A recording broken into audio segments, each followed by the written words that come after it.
Imagine that one day you're summoned before a government panel. Even though you haven't committed any crime or been formally charged with one, you are repeatedly questioned about your political views, accused of disloyalty, and asked to incriminate your friends and associates. If you don't cooperate, you risk jail or losing your job. This is exactly what happened in the United States in the 1950s as part of a campaign to expose suspected communists. Named after its most notorious practitioner, the phenomenon known as McCarthyism destroyed thousands of lives and careers.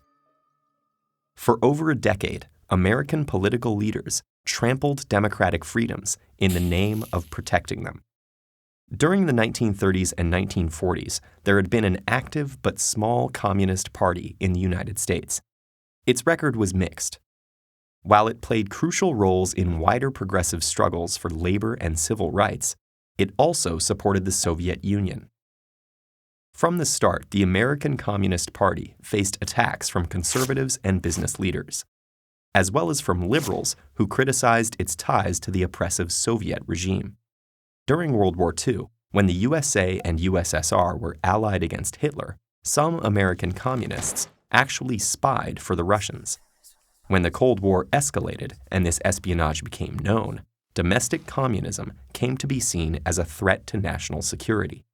But the attempt to eliminate that threat soon turned into the longest-lasting and most widespread episode of political repression in American history.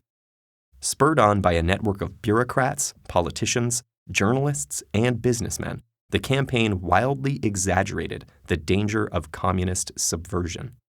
The people behind it harassed anyone suspected of holding left-of-center political views or associating with those who did.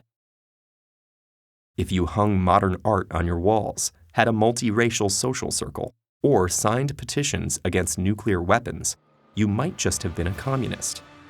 Starting in the late 1940s, FBI Director J. Edgar Hoover used the resources of his agency to hunt down such supposed communists and eliminate them from any position of influence within American society.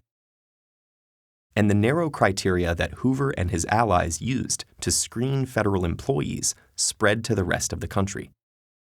Soon, Hollywood studios, universities, car manufacturers, and thousands of other public and private employers were imposing the same political tests on the men and women who worked for them. Meanwhile, Congress conducted its own witch hunt, subpoenaing hundreds of people to testify before investigative bodies like the House Un-American Activities Committee. If they refused to cooperate, they could be jailed for contempt, or, more commonly, fired and blacklisted.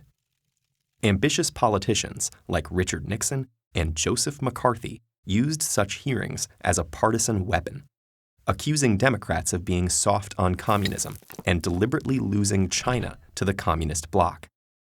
McCarthy, a Republican senator from Wisconsin, became notorious by flaunting ever-changing lists of alleged communists within the State Department. Egged on by other politicians, he continued to make outrageous accusations while distorting or fabricating evidence. Many citizens reviled McCarthy, while others praised him. And when the Korean War broke out, McCarthy seemed vindicated. Once he became chair of the Senate's Permanent Subcommittee on Investigations in 1953, McCarthy's recklessness increased. It was his investigation of the Army that finally turned public opinion against him and diminished his power. McCarthy's colleagues in the Senate censured him, and he died less than 3 years later, probably from alcoholism. McCarthyism ended as well. It had ruined hundreds, if not thousands, of lives and drastically narrowed the American political spectrum. Its damage to democratic institutions would be long-lasting. In all likelihood, there were both Democrats and Republicans who knew that the anti-communist purges were deeply unjust, but feared that directly opposing them would hurt their careers. Even the Supreme Court failed to stop the witch hunt, condoning serious violations of constitutional rights in the name of national security. Was domestic communism an actual threat to the American government? Perhaps, though a small one. but the reaction to it was so extreme that it caused far more damage than the threat itself. And if new demagogues appeared in uncertain times to attack unpopular minorities in the name of patriotism, could it all happen again?